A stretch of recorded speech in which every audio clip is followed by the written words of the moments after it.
हर खबर पर होगी आपकी पकड़। डाउनलोड कीजिए एबीपी लाइव ऐप। पूर्वी लद्दाख में सर्दियों के दौरान चीन की किसी भी हरकत से निपटने के लिए भारतीय सेना पूरी तरह से तैयार है। चीन के साथ जारी तनाव के बीच चुमार डोमोचेक इलाके में एलएसी के पास तैनात हैं भारत के अग्नि योद्धा। रिपोर्ट दी। ड्रैगन को मिलेगा फायर से जवाब। चुमार डेकचौक इलाके में एलएसी पर लद्दाख के पठार पर तैनात हैं भारत के अग्नि योद्धा। -40 डिग्री पर आग बरसाने को तैयार हैं T-72 और T-90 tank. Fire and fury core सिर्फ इंडियन आर्मी का नहीं बल्कि दुनिया भर की आर्मीज का एक अनोखा हिस्सा है, जिसमें मैकेनाइज्ड फोर्सेस इतनी कठिन टेरेन में सुपर हाई ऑल्टीट्यूड एरिया में तैनात हैं। दूर से देखेंगे तो पहाड़ के मटमैले रंग में आपको भारतीय टैंक नजर भी नहीं आएंगे, लेकिन नजदीक से देखेंगे तो पहाड़ों के रंग में रंगे पूरी तरह मुस्तैद दिखेंगे। पूर्वी लद्दाख में एलएसी पर तैनात है फायर एंड फ्यूरी कोर, जो ऊंचे इलाकों में भी दुश्मन को जवाब देने के लिए पूरी तरह तैयार है। इस तरह के ऊंची पहाड़ी इलाकों में टैंकों को पहुंचाना और सर्दी के मौसम में चलाते रहना आसान नहीं, लेकिन भारतीय सेना को इसमें महारत हासिल है।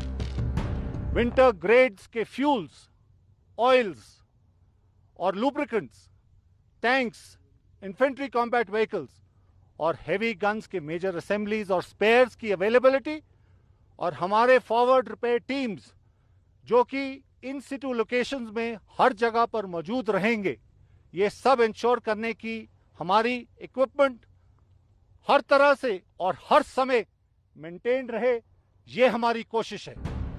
सेना इन टैंकों के लिए 3 तरह के ईंधन इस्तेमाल करती है ताकि सुनिश्चित किया जा सके कि कड़ी सर्दियों में ईंधन जमे न। T-90 टैंक दुनिया के सबसे अचूक टैंकों में से एक है, जो 1 मिनट में 8 गोले दाग सकते हैं। जैविक और रासायनिक हमले से निपटने में सक्षम है। 1000 हॉर्स पावर की क्षमता है। 125 mm की गन लगी है। ये दिन ही नहीं रात में भी लड़ सकता है। वहीं T-72 टैंक को अजय टैंक कहा जाता है। बेहद हल्का टैंक जो पहाड़ियों के लिए उपयुक्त है। 780 हॉर्स पावर जनरेट करता है। जैविक और रासायनिक हमले से निपटने में सक्षम है। 125 mm की गन लगी है।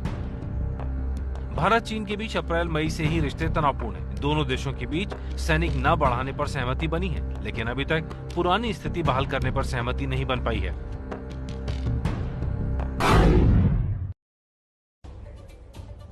सिर्फ पहाड़ों से ही नहीं बल्कि समुद्र से भी भारत ने चीन को दी है चेतावनी। भारतीय नौसेना ने जापान के नौसेना के साथ किया साझा युद्धाभ्यास।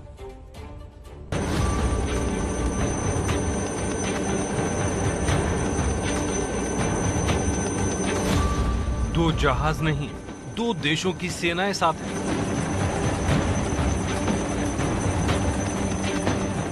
इसी संदेश को देने के लिए भारत और जापान की नौसेनाओं ने अरब सागर में युद्धाभ्यास किया।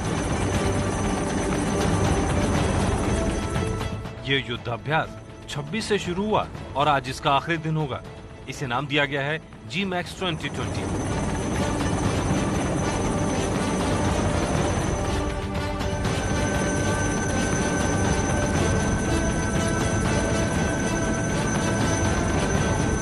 युद्ध अभ्यास बेशक अरब सागर में हो, लेकिन चेतावनी चीन के लिए।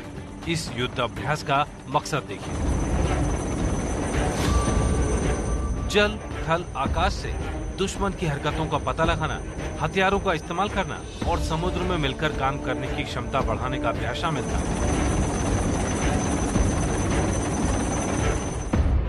पूर्वी लद्दाख में चीन भारत का तनाव है, तो सेनकाक्यू द्वीप को लेकर चीन और जापान के बीच विवाद बना हुआ है। पिछले हफ्ते ही ऐसा युद्ध अभ्यास भारत ने ऑस्ट्रेलिया के साथ किया, जिसमें ऑस्ट्रेलिया का warfare destroyer force HMAS Hobart शामिल हुआ।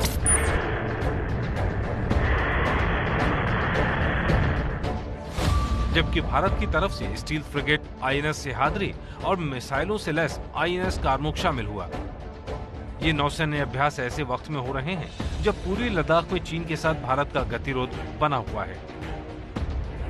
भारत भी हिंद महासागर में अपने युद्धपोतों की संख्या बढ़ा रहा है। जून के महीने से भारतीय नौसेना का ये 5वां बड़ा द्विपक्षीय सैन्य अभ्यास है। पिछले 4 महीनों में भारत अमेरिका, जापान और रूस की नौसेनाओं के साथ ऐसा ही अभ्यास कर चुका है। आमतौर पर ये सैन्य अभ्यास पारस्परिक संबंधों और तालमेल को मजबूत करने के लिए होते हैं, लेकिन इनका सीधा मकसद होता है दुश्मन को चेतावनी देना। चीन के संबंध इन दिनों भारत के साथ साथ अमेरिका, जापान, ऑस्ट्रेलिया से भी बिगड़े हुए हैं। यही वजह है कि ऑस्ट्रेलिया ने भी पिछले दिनों अमेरिका, जापान और दक्षिण कोरिया के साथ ही ऐसा युद्ध अभ्यास गुआम द्वीप के किनारे किया। इन सभी का मकसद है चीन को सुधरने की चेतावनी देना।